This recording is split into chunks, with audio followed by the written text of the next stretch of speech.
आज 25 जून है। आज ही के दिन 1975 में तत्कालीन राष्ट्रपति फखरुद्दीन अली अहमद ने प्रधानमंत्री इंदिरा गांधी के कहने पर आपातकाल की घोषणा की थी, जिससे आम नागरिकों का नैतिक हनन हुआ था, लोकतंत्र से वंचित हुए थे, विपक्षी नेताओं को जेल में डाला गया था।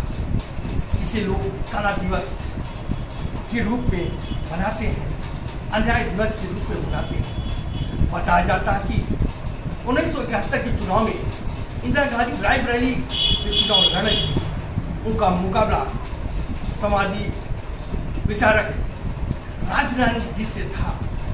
हालांकि इंदिरा गांधी चुनाव जीत जाते हैं, लेकिन राजनारायण ने कोर्ट में अपील करके बताते हैं चुनाव में धांधलियां हुई, सरकारी तंत्रों का खुलेआम दुरुपयोग हुआ है, ऑफिसरों का दुरुपयोग हुआ है, चुनाव में पैसे बांटे गए हैं, शराब बांटे गए हैं, कंबल बांटे गए हैं। चुनाव आयोग संज्ञान लेता है, कोर्ट संज्ञान लेता है और रायबरेली से तत्कालीन प्रधानमंत्री इंदिरा गांधी के चुनाव को अवैध घोषित करता है।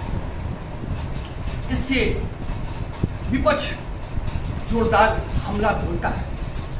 25 जून 1975 को ही एक बड़ा आयोजन विपक्षी दलों ने दिल्ली के रामलीला मैदान में आयोजन करते हैं, जिनमें प्रमुख नेता जेपी भी मौजूद थे। वो कहते हैं ये सरकार असंवैधानिक है, इसे लोकतंत्र का गला घोटा है, नागरिकों के अधिकार से वंचित किया है, मौलिक अधिकार से वंचित किया है। बड़ा आंदोलन की तैयारी करते हैं। इससे तत्कालीन प्रधानमंत्री इंदिरा गांधी घबरा जाती हैं और राष्ट्रपति से कहकर आपातकाल लगा देती हैं। विपक्षी नेताओं को बंद कर देती हैं, जिसमें अटल बिहारी वाजपेयी, लाल कृष्ण आडवाणी, राजनारायण, जेपी सहित तमाम नेता गिरफ्तार होते हैं।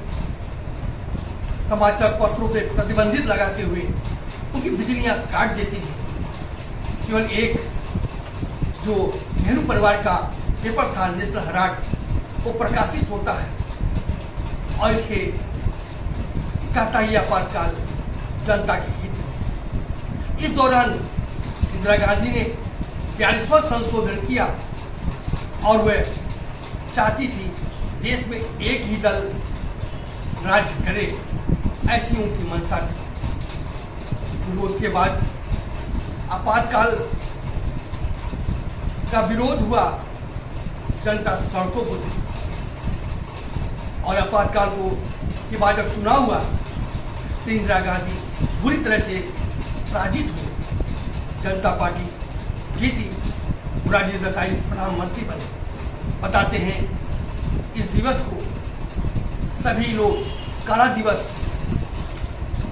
अंधा दिवस, अन्याय दिवस के रूप में आज भी याद करते हैं। ये भारतीय आज़ादी के बाद इस संविधान का मौलिक हनन हुआ। ये काला अध्याय कभी भी इतिहास के पन्नों से भुलाया नहीं जा सकता। धन्यवाद। मैं मस्ताना गोरखपुर।